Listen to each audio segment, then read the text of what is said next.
Bonjour à toutes, bonjour à tous et bienvenue dans l'école du futur. Au programme aujourd'hui, il transforme YouTube en véritable cours de maths à ciel ouvert. Michael Lenné, a.k.a. MicMath, est notre influenceur à suivre. Mon influenceur à moi, vous le savez, c'est Gaël Musquet forcément. Gaël, aujourd'hui avec toi, on va mettre les sciences citoyennes à l'honneur avec un programme Eurybat. Tout à fait. Eurybat est un astéroïde qui va occulter une étoile, donc il va être plus fort que l'étoile. Eurybat qui peut te battre. Bravo. Et il l'a on fait va avant moi.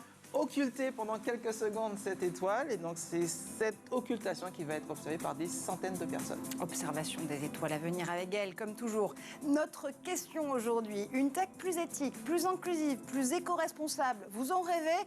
Ça tombe bien, certaines écoles et instituts essaient de le faire. Oui, mais comment exactement ? Comment forment-elles les talents au métier du futur à l'heure où ces étudiants et étudiantes veulent littéralement changer de système et d'économie ?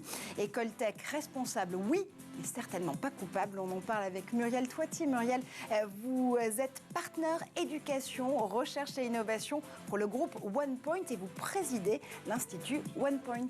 Absolument, bonjour Marjorie. Bonjour Muriel. Et Frédéric Sitterlé. Frédéric, vous êtes le directeur général de l'école éthique avec un H et qui le porte très bien d'ailleurs. Bonjour Marjorie. Mais d'abord, focus.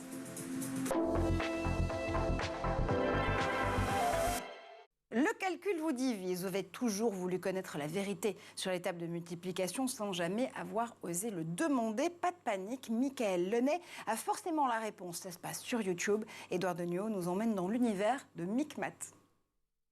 Il aurait pu devenir chercheur, ingénieur ou encore enseignant.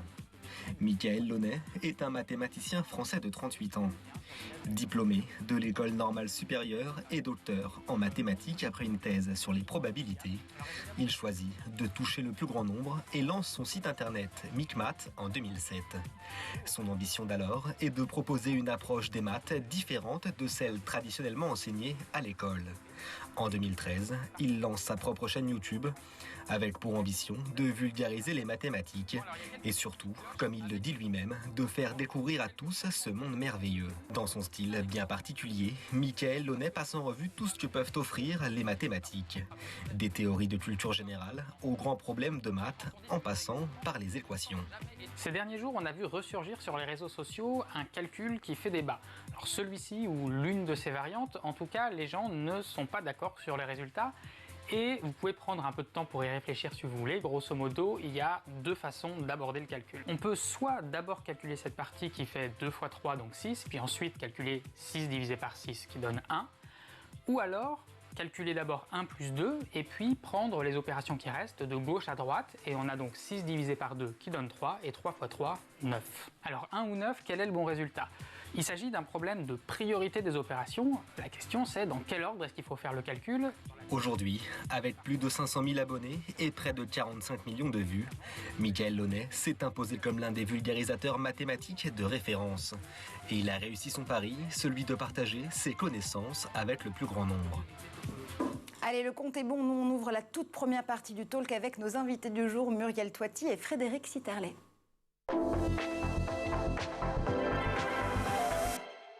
Aujourd'hui, on parle de la responsabilité des écoles tech. Comment forment-elles les talents pour construire une technologie plus éthique, plus éco-responsable, plus durable, plus inclusive ? Pour en parler, Muriel Toiti, pour l'Institut OnePoint. Vous êtes également partenaire éducation, recherche et innovation pour le groupe OnePoint. Rebonjour à vous.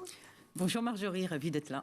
Et Frédéric Sitterlé, vous êtes le directeur général de l'école éthique, encore une fois avec un H, comme hautes études des technologies de l'information et de la communication. Rebonjour à vous. Bravo, bonjour Marjorie. Alors c'est intéressant parce que école éthique, on a envie de l'interpréter là en 2022 plutôt sur ses valeurs, en l'occurrence, qu'elle peut transmettre. Est-ce qu'une école éthique, sans H pour le coup au début du mot, est possible ? Est-ce qu'une tech éthique est possible tout court ? Aujourd'hui, on a envie de parler de technologies plus engagées, de technologies plus responsables, mais ça veut dire quoi d'abord exactement aller vers ce type d'environnement et d'écosystème, Muriel ?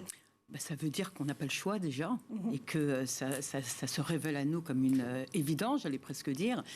On connaît, et notamment depuis l'accélération de ces dernières années avec la pandémie du Covid, une accélération en matière des nouvelles technologies dans le domaine de l'information. Tout l'art sera d'abord de dédramatiser les nouvelles technologies, sera de savoir les utiliser justement et avec éthique, et surtout transmettre ce savoir et la connaissance aux apprenants, c'est-à-dire aux étudiants, mais également aux collaborateurs des entreprises, d'où la responsabilité collective à l'échelle, je dirais, déjà nationale, en tant que société éthique dans la transmission du savoir et de la connaissance, idem à l'éducation nationale et à l'enseignement supérieur et à la recherche, mais aussi dans les entreprises. Et aujourd'hui, la notion de valeur dans les entreprises, tant la valeur des collaborateurs en termes de comment j'accélère et je monte à l'échelle et je nourris mes collaborateurs pour pouvoir la faire gagner en expertise et en compétences, comment aussi les faire rester dans l'entreprise, parce que tout l'art est de recruter des talents pour une entreprise, mais aussi de les pérenniser dans l'entreprise, et comment effectivement je leur octroie un terrain de jeu en termes de formation pluridisciplinaire autour des sujets bien évidemment qui couvrent les champs les plus pointus des grandes transformations que nous sommes en train de vivre, et toujours avec une dimension inclusive, parce que l'éducation concerne tous, et tous nous devons miser pour le progrès et une société réparée, et évidemment très décilotée, très transverse, très hybride. C'est exactement le cas de OnePoint, qui est une entreprise aussi école, une entreprise éclairante, innovante, mais aussi une entreprise apprenante. Et qui travaille justement, qui accompagne ses clients sur la transformation digitale de leur secteur et de leurs activités. Absolument. Muriel, vous venez de le dire, une tech engagée, une tech responsable, on n'a pas le choix. Frédéric, quand on dit qu'on n'a pas le choix, c'est aussi prendre conscience des externalités, des technologies auxquelles vous formez vos étudiants et vos étudiantes, les secteurs dans lesquels ils vont à terme justement pouvoir déployer tous leurs talents au pluriel. Être conscient du fait que parfois, oui, la tech ne fait pas forcément sens pour le bien commun, ça permet de pouvoir justement mieux l'intégrer pour enlever ces externalités, travailler dessus, se dire qu'on peut avoir enfin une technologie engagée pour tenter en tout cas d'aller vers un mieux, si ce n'est technologique, en tout cas sociétal et environnemental. Alors à l'école éthique, il y a une chose à laquelle on croit, c'est que la tech fait partie des solutions pour résoudre les grands défis qui sont les nôtres. Les grands défis environnementaux, les grands défis de société, de mixité, de diversité, d'inclusion, les grands défis économiques et les grands défis sanitaires aussi. La tech fait partie des solutions. Ça, c'est notre point de départ. Alors, on parle de l'école de la tech éthique, effectivement, mais on va surtout parler de la responsabilité de ceux qui ont le pouvoir, à travers leurs compétences, de déployer des solutions digitales. Et nous, on présente à nos étudiants à la fois la responsabilité qu'ils ont et la capacité qu'ils ont à avoir un impact, positif ou négatif, sur le monde autour d'eux. La tech, elle n'est pas bonne ou mauvaise. La tech, elle est ce qu'on en fait. Alors, le premier jour, quand les étudiants rentrent dans l'amphi, on a deux grands portraits. Le premier, c'est Dark Vador. Alors évidemment, Dark Vador, ils le reconnaissent tous. Et puis le deuxième, ils le reconnaissent un petit peu moins bien, c'est Montaigne. Et alors on les accompagne sur un chemin et on leur explique que Montaigne, finalement, c'est un type qui, il y a quelques années, a dit que les sciences, c'était plutôt cool, que le progrès était au service du bien commun et faisait avancer l'humanité. Et donc nous, on leur dit qu'en venant dans cette école, l'école éthique, on va leur permettre de dompter la tech pour la mettre au service du bien commun. Et aujourd'hui, c'est pas juste dans l'informatique et la technologie. En réalité, la tech, c'est pas un secteur. La tech, elle touche tous les secteurs. Ce que vous faites aujourd'hui lorsque vous développez des solutions digitales, que ce soit en étant étudiant à l'école éthique ou professionnel chez OnePoint, ce que vous faites en développant des solutions digitales a un impact sur tout l'environnement et tout le monde autour de vous, avec une technologie qui accélère, avec des innovations qui, dans les 5 prochaines années, vont accélérer probablement beaucoup plus vite qu'elles ne l'ont fait dans les 10 dernières. Et on insiste beaucoup sur la responsabilité individuelle de ceux qui ont le pouvoir de dompter la tech pour la mettre au service du bien commun. Avec tout grand pouvoir vient une grande responsabilité. Absolument. Et si on s'en conscience, c'est encore une de l'âme, il ne faut pas tomber du côté sombre de la force, bien évidemment. Mais ce sont vos étudiants et vos étudiantes, vos candidats et candidates qui sont les premiers à vous le rappeler, messieurs, dames. Aujourd'hui, on a tous en tête des images sur la remise des diplômes, notamment d'AgroParisTech, par exemple, où les nouveaux talents de ces écoles le disent très clairement. On ne veut pas du monde dans lequel on nous a formés justement à devenir des acteurs économiques. On veut réussir à pouvoir avoir des solutions, à peser justement sur la lutte contre le dérèglement climatique, les inégalités, le racisme, l'exclusion.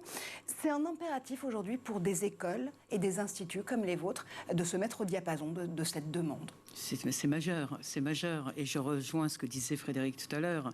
La technologie n'est qu'un moyen. Tout l'art est de savoir comment on utilise à bon escient cette technologie et comment on la maîtrise et comment on la dompte. Ça passe aussi d'ailleurs par de l'éducation. Et en effet, on le voit, les générations aujourd'hui sont en quête de sens, sont en quête d'impact, sont en quête d'engagement. La responsabilité des écoles, la responsabilité des entreprises, c'est pouvoir, encore une fois, proposer ce terrain de jeu propice justement à la créativité, à l'imaginaire, au fait de pouvoir être fort de proposition. Finalement, comme j'aime le dire souvent, à faire que tant l'apprenant que le collaborateur soit le protagoniste de son récit, en toute maîtrise, en toute éducation, en toute parfaite maîtrise et éducation, justement, de ces sujets autour des nouvelles technologies. On voit cette accélération incroyable, en effet. Et puis nous, chez OnePoint, on a à cœur et à raison, et c'est pour ça que je parlais tout à l'heure de valeur et de talent value, pour utiliser un anglicisme, mais aussi d'écoles, d'entreprises apprenantes ou entreprises autour de la valeur, parce qu'on a cette responsabilité, pour le coup inclusive, éthique, en tant qu'entreprise, d'attirer évidemment des collaborateurs qui ont ce spectre et cette pensée élargie de pouvoir être aussi à terme multi-expertise, de les monter à l'échelle sur des programmes de formation extrêmement pointus, extrêmement prospectifs en anticipation des métiers de demain. Et à ce sujet, je rappelle que OnePoint a sorti avec Kantar Public une très belle étude sur le futur du travail à horizon 2035 et on pourra y revenir. Donc l'avènement du multi-actif, nous devons être maintenant en capacité, en gérant la temporalité du temps de la production, mais également du temps de l'apprentissage, à pouvoir être multi-actif. Donc multi-expertise. La notion d'expertise est extrêmement importante et je pense qu'aujourd'hui, les nouvelles générations sont en quête de cela. Les validations des acquis, comme on le voit, de façon très traditionnelle, oserais-je dire, dans le chemin éducationnel que nous connaissons dans notre pays et d'ailleurs ailleurs aussi, dans quelques années, on ne verra plus ça. On verra le parcours tout au long de sa vie, du premier cri au dernier cri, de l'apprentissage tout au long de sa vie, qui sera mesuré par des preuves d'apprentissage. Et c'est ça qui va changer finalement. Ce ne sera plus un diplôme à la sortie où vous êtes dans une forme de pierre angulaire, où vous continuez ensuite votre chemin professionnel avec cet acquis de base. Non, vous allez tout au long de votre vie, tout au long de votre carrière, acquérir de nouvelles formations pour pouvoir encore plus aiguiser vos expertises et on vous mesurera en fonction de vos expertises. C'est comme ça que, en tout cas, le futur du travail est en train de s'orienter et nous, chez OnePoint, on y croit beaucoup. On va revenir sur les palettes d'expertise à acquérir pour justement ces métiers du futur et la question fondamentale de la valeur aujourd'hui du diplôme. Mais d'abord, je vous retourne cette question de départ. Frédéric, aujourd'hui, vous n'avez pas le choix. Quand des candidats, des candidates, et il y en a 1200, si je ne dis pas de bêtises, par an, qui viennent justement se former chez Ethics, cette grande école, cette haute étude des technologies de l'information et de la communication, ils vous disent, moi, concrètement, je ne veux pas qu'on me forme à des secteurs numériques dans lesquels je n'ai pas envie de travailler, parce que je n'ai pas envie d'y rentrer, ils ne sont pas fidèles aux valeurs que j'ai envie de défendre. Je vais vous raconter une histoire. Vous savez qu'en sortant d'une école de la tech, vous avez 98% d'étudiants qui trouvent un emploi dans la formation, dans le secteur pour lequel ils se sont formés. C'est vrai chez nous à Ethics, c'est probablement vrai dans toutes les bonnes écoles de la tech et des métiers du digital. 98% trouvent un emploi avec un salaire moyen chez nous qui est de 42 000 € par an. Plutôt une insertion professionnelle réussie, un bon salaire, un CDI à la clé. Nous, dans nos générations, on en rêvait tous. Alors, on a fait venir un patron, un grand patron d'assurance, Pascal Demurger, le patron de la Maïf. Il s'est mis devant l'amphi. Alors, Pascal Demurger, il connaît bien son jeu. Et il a commencé en disant, bon alors, qui parmi vous, il y en avait 180 devant lui, qui parmi vous a envie de venir travailler à la Maïf? Personne. Pourtant, c'est une boîte qui propose des conditions de travail, de salaire, d'embauche, etc. intéressantes. C'est une boîte qui se développe beaucoup dans l'assurance et la tech, dans les fintech, et puis à la fin, on peut expliquer que les crypto-monnaies, les NFT, tout ça, c'est hyper cool et ça peut donner envie. Puis en fait, aucun étudiant ne voulait y travailler. Et alors, Pascal Demurger a expliqué sa démarche, la démarche de la Maïf. Les étudiants n'étaient pas du tout éduqués à ça. Et ils ont compris qu'ils avaient en face d'eux une entreprise responsable. Et il a reposé la question à la fin, qui a envie de travailler à la Maïf ?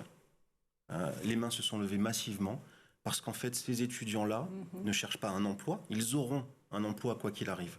Ils cherchent une façon d'assouvir leur quête de sens et grâce à leur métier, d'avoir un impact sur le monde autour d'eux. C'est-à-dire que concrètement, si je suis l'exemple de la Maïf, quand on dit est-ce que vous voulez travailler à la Maïf, qu'aucune ne se lève, mais quand on dit attendez, je suis assureur militant par ailleurs, et qu'il explique la démarche, là, du coup, le fait d'entrer par les valeurs qui sont véhiculées par l'entreprise, par les causes aussi et les grandes questions sociétales, environnementales et aussi économiques dont cette entreprise peut s'emparer, ça permet de remotiver ces étudiants et ces étudiantes à devenir des talents. Exactement, et c'est comme ça que cette entreprise peut défendre sa marque employeur. La marque employeur aujourd'hui, on ne la défend plus sur des avantages acquis, sur des salaires ou sur des statuts, on la défend sur cette défense, sur ses valeurs et ses cause que l'entreprise soutient. Et figurez-vous que ça marche pareil avec une société comme OnePoint. Et nos étudiants aujourd'hui ont très envie d'aller travailler dans des sociétés comme OnePoint parce qu'on sait qu'elles défendent des valeurs. Mais justement, non, elles ont envie d'y aller, donc ça tombe bien. Absolument. Et Frédéric, alors d'abord, vos étudiants sont évidemment les bienvenus chez nous, c'est une évidence. C'est exactement ça quand je parle d'entreprise qui est une entreprise éclairante, innovante, apprenante. OnePoint est d'abord portée, façonnée sur ces valeurs. Et c'est une condition sine qua non. Il y en a 5, l'engagement, le courage, l'authenticité. On pourra y revenir. Et ça, c'est très important. La dimension humaine, oserais-je dire, la richesse humaine chez OnePoint est très intéressante parce que OnePoint est façonné de façon très horizontalisée. Il y a des grades chez OnePoint et il y a des degrés d'expertise. Il n'y a pas de verticalité ex cathedra. Le sens et l'engagement, le terrain de jeu propice justement à la créativité, à l'imaginaire, à faire que finalement nos collaborateurs, encore une fois je le répète, sont les protagonistes de leur récit. Parce que nous considérons chez OnePoint qu'un épanouissement professionnel ne peut pas faire l'économie d'un épanouissement personnel. Et le fait de les former également grâce à l'école OnePoint qui alloue un certain nombre de formations initiales, mais surtout continues, certifiantes et professionnalisantes. Pendant la pandémie, nous avons souhaité créer un socle commun de formation parce qu'on s'est dit que tous nos collaborateurs doivent être au fait de sujets qui sont majeurs, donc les acculturer, les former. La cyberprotection, la data et l'IA, le design transverse, mais également les humanités. Comment je fais humanité? Comment je fais société? Comment j'engage mon jeu JE pour mieux basculer dans l'intelligence collective du jeu JEU, de la cour de récréation, encore une fois, ou du terrain de jeu de l'entreprise, pour y être serein? Comment j'apprends à accepter l'autre dans sa différence, finalement? Comment je stimule mon écoute active et mon écoute attentive? Autant de formations que nous avons créées pour justement nourrir la curiosité, enrichir nos collaborateurs, les monter en expertise, sans parler des autres formations professionnalisantes, autour bien évidemment de thématiques comme le cloud, le product management, la RSE, très important, l'énergie, le développement durable, etc. Et également, et permettez-moi de rajouter, parce que ça nous fera peut-être basculer sur les sujets d'institut, parce qu'il faut ouvrir la curiosité, ouvrir les expertises sur une formation qui nous tient très à cœur, qui est le chercheur entreprenant. C'est-à-dire comment je conditionne mon être à être l'entrepreneur de moi-même, pour être l'entrepreneur de l'entreprise dans laquelle je suis. Ça ne peut pas passer à part soi-même pour pouvoir justement être le garant de ce progrès personnel, mais de ce progrès aussi collectif autour, bien évidemment, encore une fois, de l'inclusivité, de la mixité, de la diversité, qui sont les points d'orgue chez OnePoint. Alors là, j'ai l'impression d'être dans un monde absolument parfait. Les étudiants sont formés chez Ethic, ils sont recrutés chez OnePoint. Jusque-là, on a cet écosystème qui se met en place entre vous deux. Oui, mais je vous crois très sincère dans votre démarche, c'est non pas ce que je m'apprêtais à dire, mais comment est-ce qu'on mesure justement la façon dont vous êtes fidèle à vos valeurs en tant qu'école, en tant qu'institut, en tant que groupe? Comment est-ce qu'on évite la tech washing, l'impact washing, les valeurs washing? Il y a des instruments justement de mesure pour s'assurer que vous êtes bien fidèle à vos principes de départ? Absolument. Nous, on en a de façon régulière chez OnePoint, des mesures d'impact, des mesures de feedback également. Et puis encore une fois, je le dis, et généralement ce qu'on dit chez OnePoint, on le fait, c'est même pas généralement, c'est tout le temps. Encore une fois, poussé par ces fortes convictions autour de l'humain et des humanités. Ce qu'on dit, on fait. Et c'est pour ça, d'ailleurs, que les talents ont envie de nous rejoindre. Mais tout là, encore une fois, c'est pas de nous rejoindre, c'est aussi de rester. Et c'est pour ça que, chez OnePoint, au-delà de faire ce qu'on dit, au-delà de proposer effectivement en termes de formation, d'éducation du futur en prospective et en anticipation, on propose également des lieux. Des lieux qui sont absolument inédits et singuliers. Et je vous invite à venir nous voir chez OnePoint. Les lieux parlent d'eux-mêmes. En fait, les lieux chez OnePoint sont l'ADN de notre maison. Des lieux propices, ouverts à l'intelligence collective et collaborative, où tous, dans leurs différences d'expertise, mais aussi d'humanité, se retrouvent parce qu'ils se ressemblent, donc ils se rassemblent. Et c'est la différence qui est intéressante. L'hybridation, l'aspect très transverse, finalement, tant des compétences, des expertises, mais aussi de nos humanités, qui fait que 1 + 1 font 3, voire plus.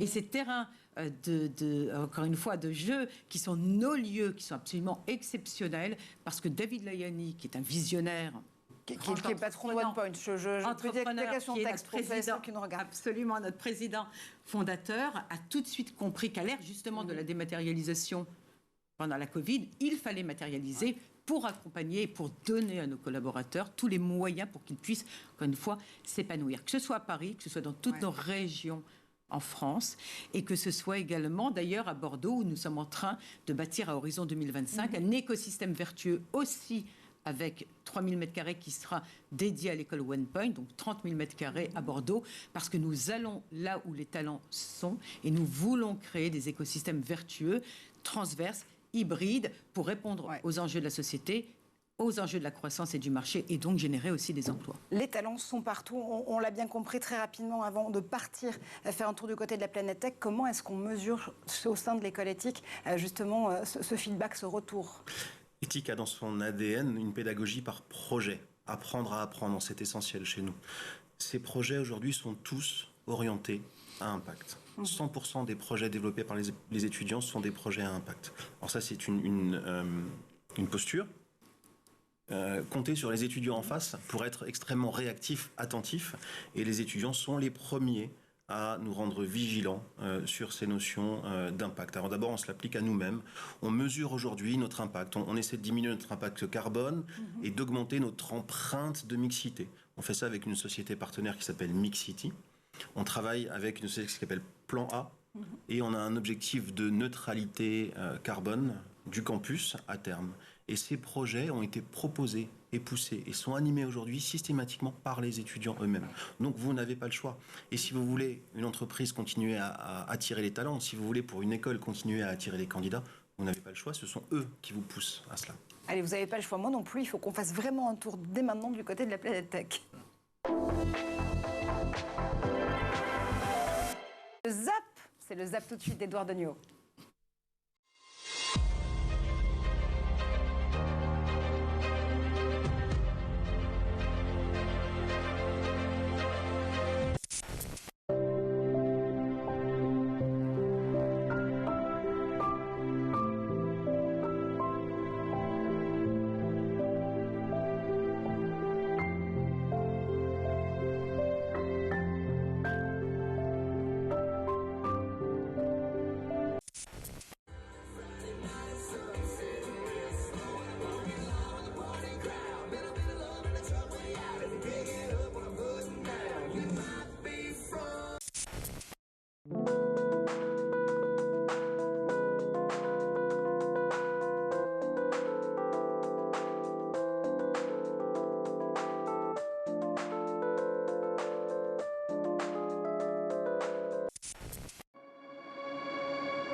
est de retour sur le plateau de l'École du Futur, toujours avec une discussion animée, même pendant le ZAP, avec Muriel Toiti, notre invitée aujourd'hui, partenaire éducation, recherche et innovation pour le groupe OnePoint. Vous dirigez également l'institut éponyme qui vient juste d'être lancé il y a quelques jours, Muriel, toujours en compagnie de Frédéric Sitterlé, directeur général de l'école éthique. Je le rappelle, ça s'écrit avec un H majuscule. On continuera justement à développer ce modèle dans un instant. Mais d'abord, Gaël Musquet est avec nous parce qu'on a très envie de faire un tour, je vais dire derrière sa tête. Ça ne tombait pas très bien dit comme ça, mais on y va, on y va.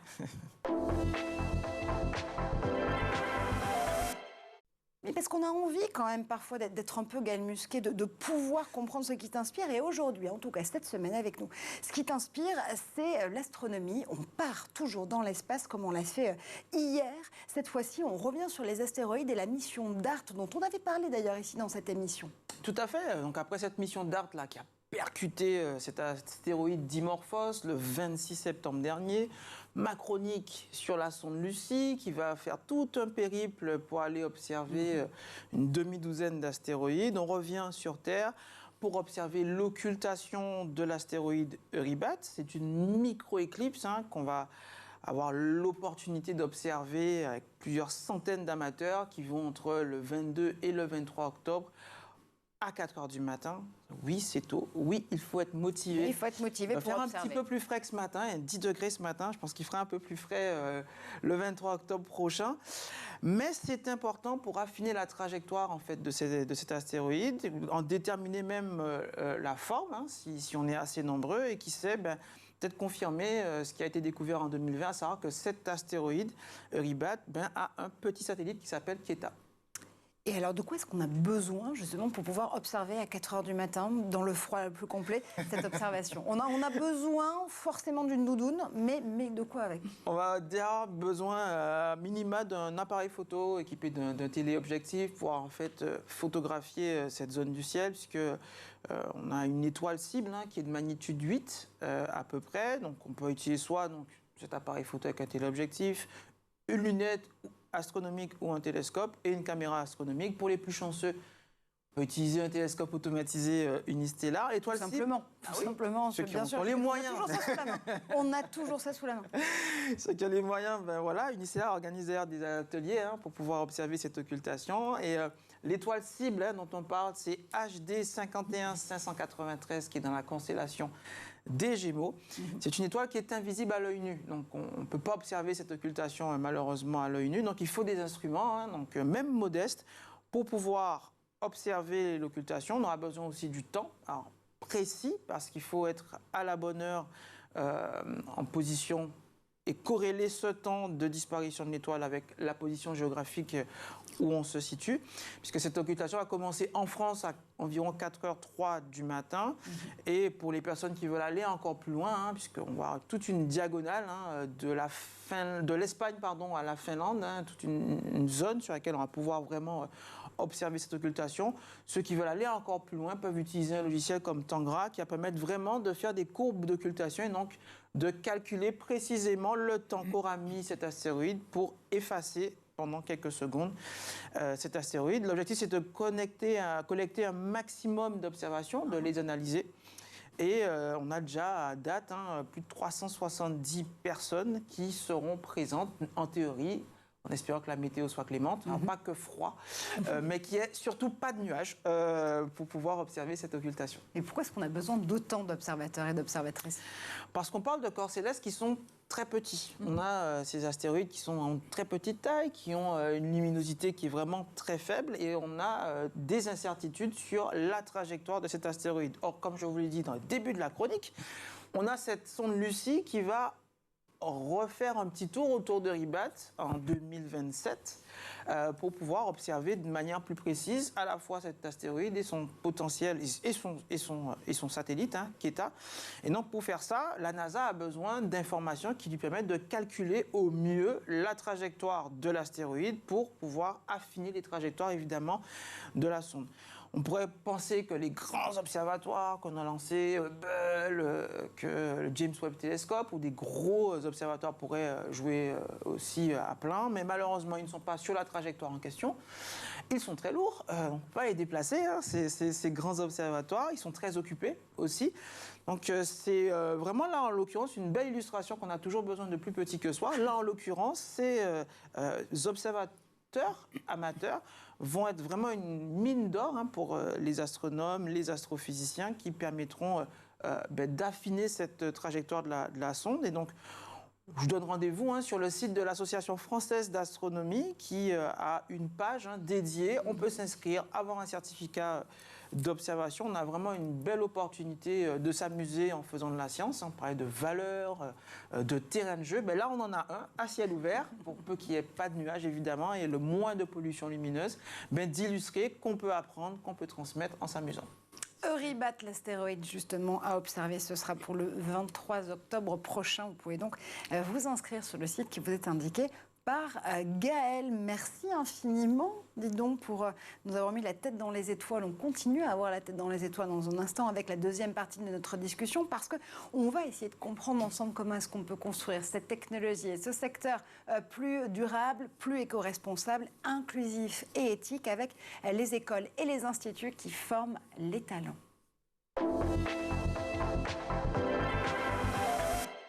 Et on en parle toujours avec Muriel Toiti, avec Frédéric Sitterlin, nos invités ici aujourd'hui. Ce qui est intéressant aussi, c'est de se dire que cet écosystème numérique, évidemment, il n'est pas hors sol. Il est relié aux autres écosystèmes dans le monde entier. Le monde entier, ça a été un peu votre terrain de jeu dans des précédentes vies, si j'ose dire, Muriel et Frédéric. Pour vous, Frédéric, c'était notamment la transformation numérique de la presse et des médias avant de rejoindre le groupe éthique. Pour vous, Muriel, le monde entier et le terrain de jeu, c'était notamment le Technion en Israël, qui est un cluster, un hub d'innovation unique en son genre. Comment est-ce que justement ces secteurs différents, ces pays différents peuvent nous inspirer pour pouvoir justement adapter, notamment en France, ces formes d'innovation pas comme les autres, Muriel ? Absolument. D'abord, c'est un phénomène culturel. Donc, il ne s'agit absolument pas de dupliquer ou de copier-coller des modèles qui sont à l'extérieur. Il y a le Technion, en effet, dans l'écosystème israélien. Il y a aussi le MIT à Boston, etc. En revanche, on peut s'y inspirer. C'est évident, parce que quand on regarde un tout petit pays comme Israël, avec 5 artilleries lourdes de la recherche, dont le Technion, et cette capacité à développer des blockbusters à l'échelle mondiale et à développer également plus de quelques dizaines de licornes qui dépassent même ce qu'on sait faire en Europe, on peut se poser des questions. La réponse, elle est multiple. Elle est d'abord culturelle, elle est liée également à la situation, oserais-je dire, géostratégique et géopolitique de ce pays, petit pays, pas de ressources naturelles, de la ressource humaine. On capitalise tout sur le brain, sur le cerveau. Et effectivement, l'innovation devient, si j'ose dire, l'or noir ou le pétrole pour s'auto-suffire. On ne va pas énumérer ici tous les blockbusters qu'on a. On pourrait parler de Waze et de Brisometer et tant d'autres.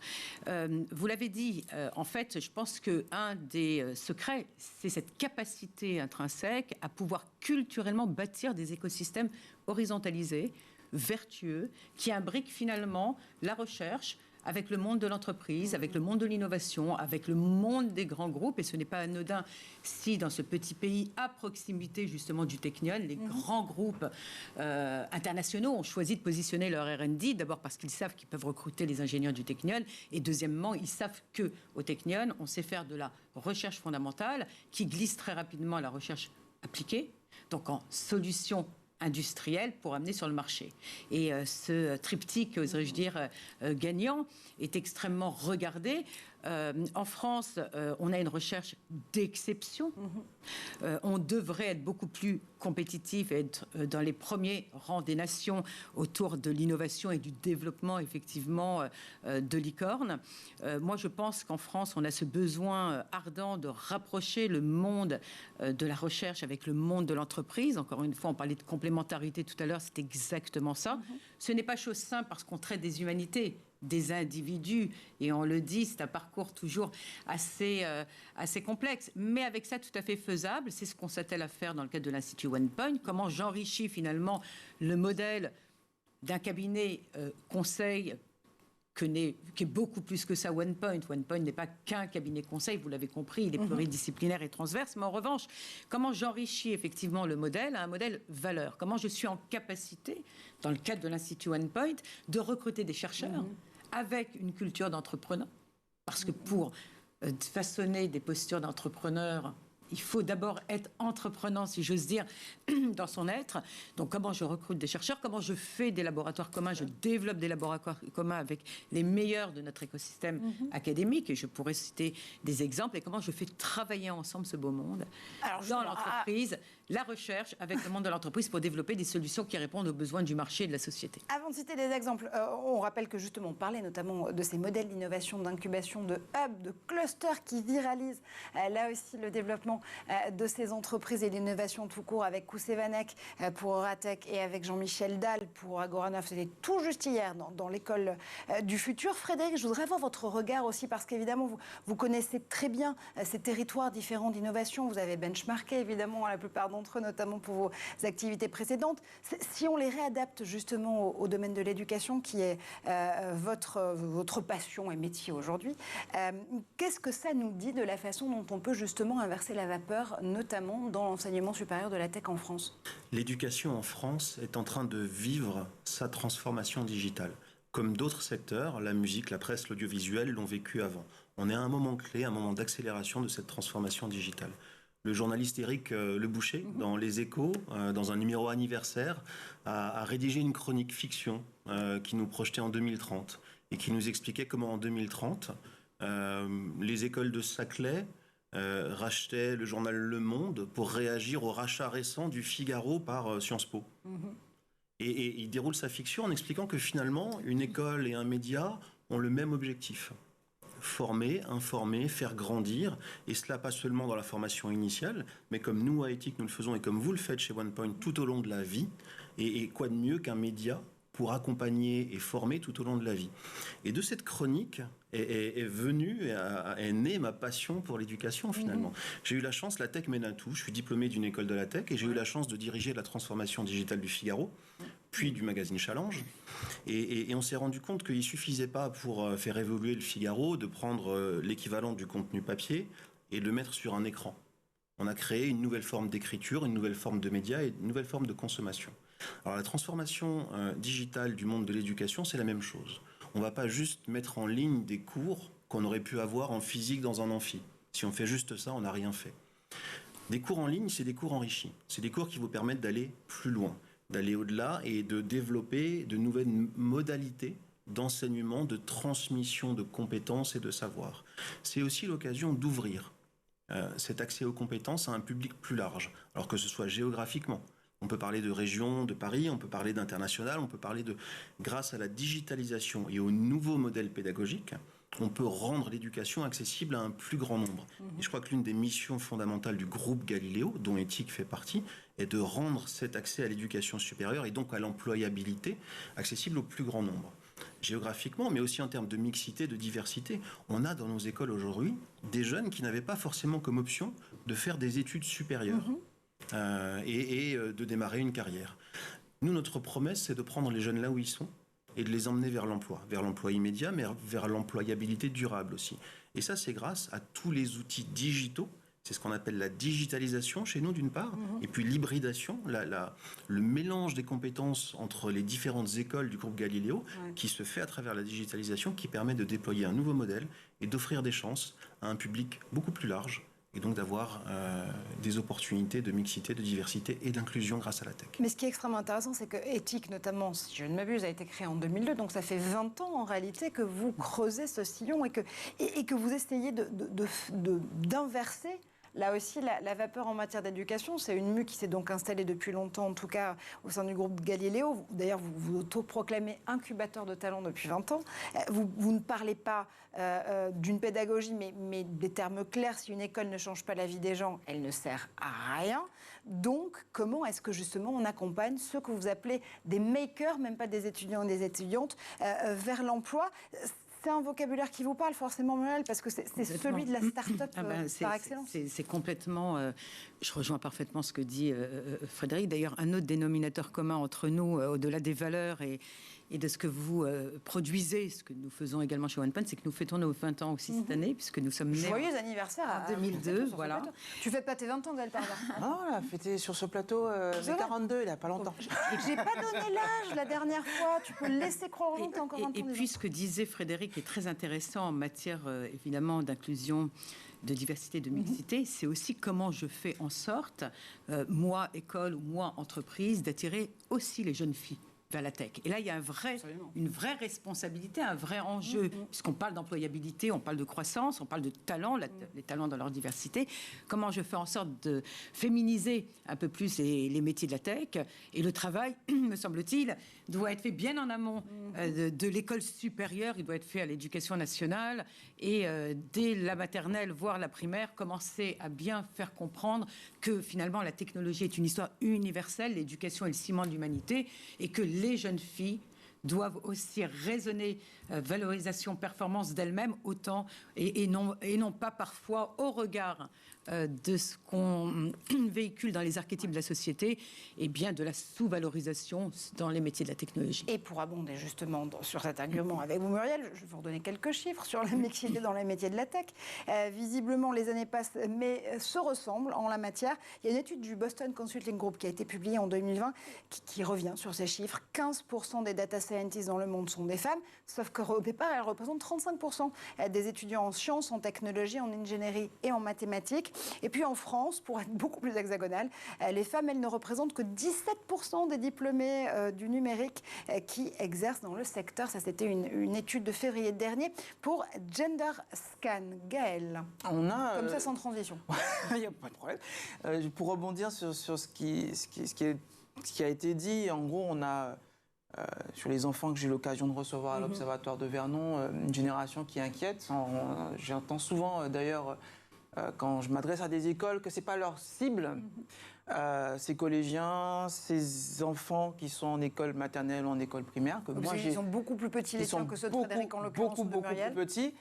Et pourtant, de candidats et de candidates, d'étudiants, je veux dire. Voilà. Et pourtant, je parlais de mon cas personnel, mais aussi de ces enfants qui viennent en fait sur ce campus, c'est que ils voient des adultes au travail, et ils voient des adultes heureux au travail, ils voient des adultes qui sont épanouis au travail. Donc forcément, le regard de ces enfants sur ces métiers, nos métiers de la tech, il ne peut être à la base, ils ne peuvent que se projeter plus tard sur des métiers positifs. Totalement. C'est une génération qui est inquiète. Là, on a des études qui viennent de sortir sur des jeunes adolescentes, et là, c'est universel, c'est mondial.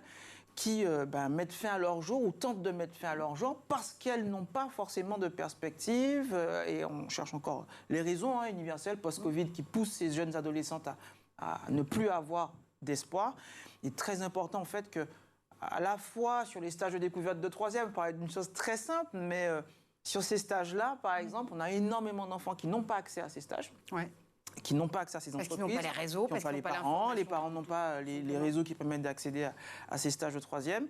Et pourtant, en matière d'orientation, puisque c'est une année charnière, pivot sur la seconde, puis les études supérieures, mais qui leur permettent de découvrir ces métiers, mais surtout des hommes et des femmes qui occupent ces postes et qui leur permettent demain de rêver. Parce que c'est aussi ça leur problème, c'est qu'ils ne rêvent pas. Le rêve, l'envie, Muriel, c'est quelque chose de fondamental. Prêcher une convaincue. Merci de cela. Un sujet qui me semble extrêmement important à pousser, c'est l'intergénérationnel. C'est-à-dire, on parlait tout à l'heure de l'éducation du premier cri au dernier cri, et comment aussi revaloriser nos seniors, comment faire en sorte d'accélérer nos tout-petits. Ça me semble très important. Et le modèle exemplaire, le mentorat, le tutorat, sont vraiment aussi des choses qu'il faut actionner. Et je voudrais illustrer, parce que nous faisons, et ça, nous avons à cœur de le faire chez OnePoint, beaucoup d'hackathons, qu'on a baptisés des hack sprints, où on mélange des étudiants avec nos experts, nos consultants, nos talents dans le monde de l'entreprise. Et on va chercher ces talents, ces étudiants, si je puis dire, depuis le collège et le lycée. On travaille avec la cité scolaire Paul Valéry dans le 12e, qui est une très très belle très bel établissement scolaire, collège-lycée. On fait venir les collégiens, les lycéens sur des sujets tech, filles et garçons. avec nos experts, mais aussi en les confrontant avec des étudiants qui sont déjà en 2e, 3e, 4e année. Et qu'est-ce qu'on fait?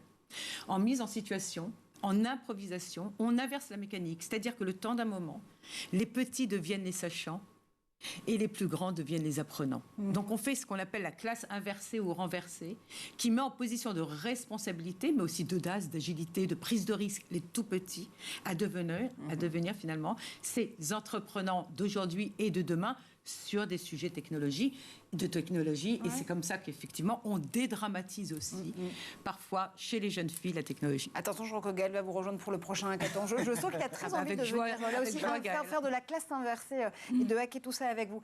Frédéric, on boucle la boucle avec vous. Et Gaëlle, si nous proposions à ces jeunes filles de 3e de venir faire leur stage de 3e dans une école de la tech. Alors là, elle verrait une chose. D'abord qu'une école de la tech, c'est pas une école d'informatique. Marjorie, vous parliez des 35% de jeunes femmes qui font des études scientifiques. Déjà, c'est pas assez, c'est pas beaucoup. Mais en réalité, nous, ce qu'on propose, c'est pas des études scientifiques. C'est des études dans la tech et les métiers du digital. Je fais carrière dans la tech, ça peut vouloir dire je fais du marketing chez LVMH. Et pour faire ça, je fais une école de la tech. Et donc, ces jeunes filles comprendront qu'il n'y a pas forcément besoin d'être scientifique. Dans une école comme éthique, on enseigne d'abord les fondamentaux de la tech, le code, un peu comme une grammaire. Le code est une nouvelle forme de grammaire. Et à partir de là, on va vers les domaines d'application. Le marketing, l'innovation, le business, le design. Et on a aujourd'hui de nombreuses étudiantes qui sont diplômées de nos écoles et qui ont des carrières fantastiques dans ces domaines-là. Pourquoi ? Parce qu'elles maîtrisent d'abord la tech pour aller ensuite vers les domaines d'application. Et donc j'invite toutes ces jeunes collégiennes à venir passer une semaine chez nous. Et à faire des stages. Challenge accepté. Et à faire des stages chez OnePoint. Et effectivement, chez OnePoint, nos talents viennent de tous les horizons. C'est la richesse humaine de OnePoint. Ouais.